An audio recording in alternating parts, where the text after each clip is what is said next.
Welcome back to Executive Hausa Tutors channel, your number one Hausa learning channel.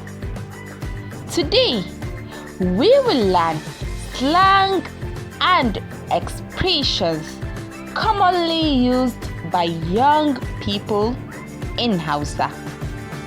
Don't forget to write this down in your notebook because it will be very fun.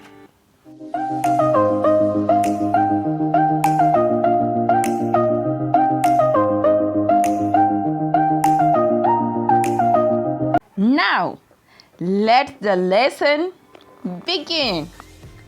Part 1. Common slang words.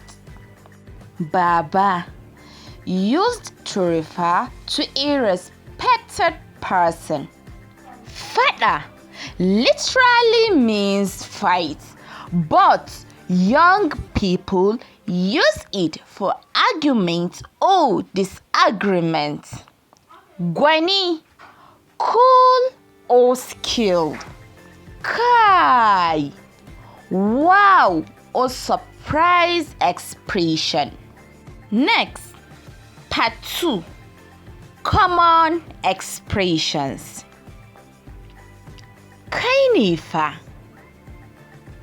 You are amazing.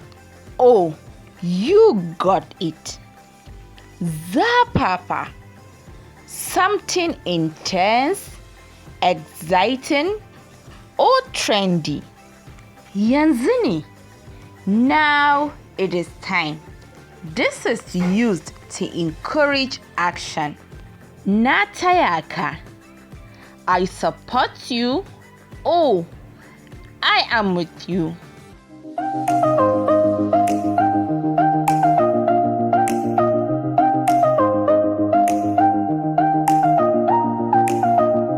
Welcome back. Now, let's use the slang we have learned in sentences. Baba, kai ne fa. Wannan yayi kyau ƙwarai da gaske. Meaning, Baba, that was very amazing. Wannan bikin zazzafa ne. Meaning, this party has been trendy. Kai, ban yi zaton haka ba. Wow, I didn't expect this. Yanzu ne, it is time. Slang is fun and natural, but it should be used in casual conversations with friends. Avoid using it in formal and professional settings.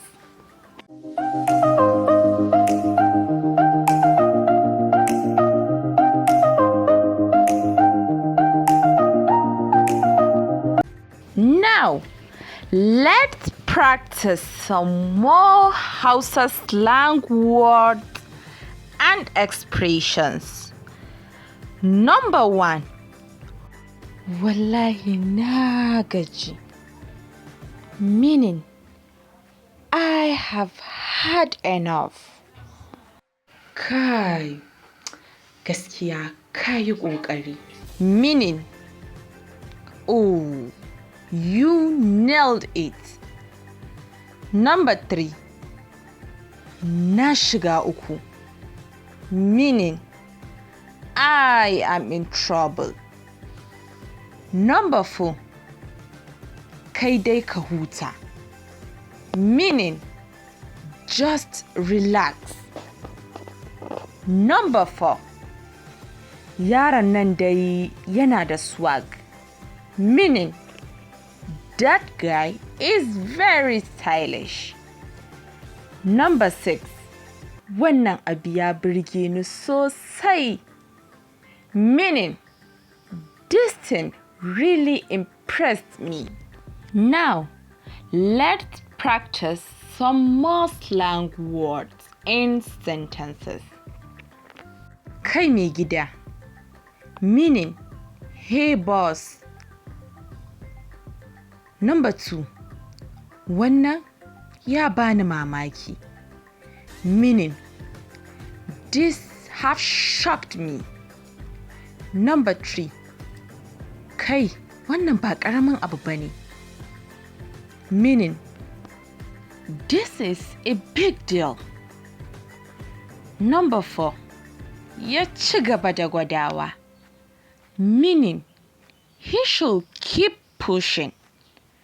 Number 5, na gani da idona, meaning, I saw it myself. Number 6, kai wannan yayi yawa, meaning, this is too much.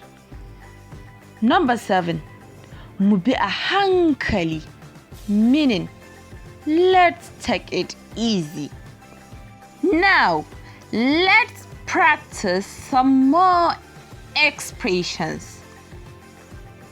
Ina ji a jikina, meaning, I have a feeling.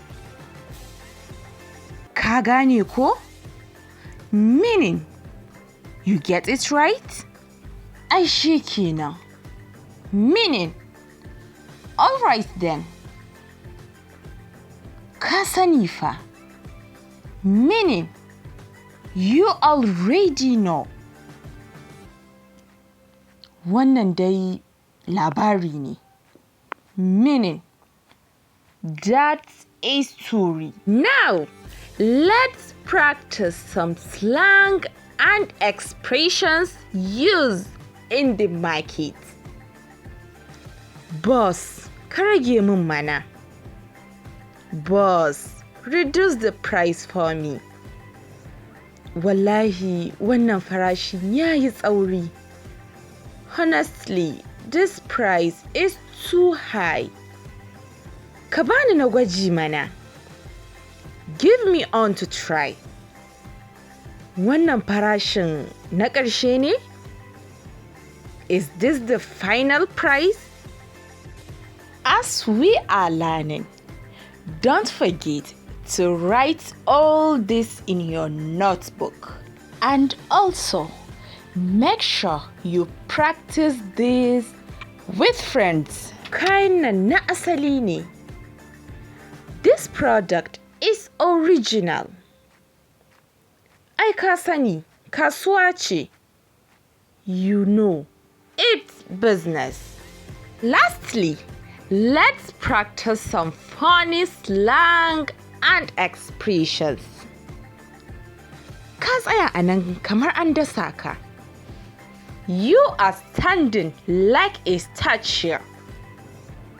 Kai, wannan magana ta kashe ni. This statement have killed me. Kai ka zo da salanka. You came with your own style. Kai ka ishe ni fa. You are too much.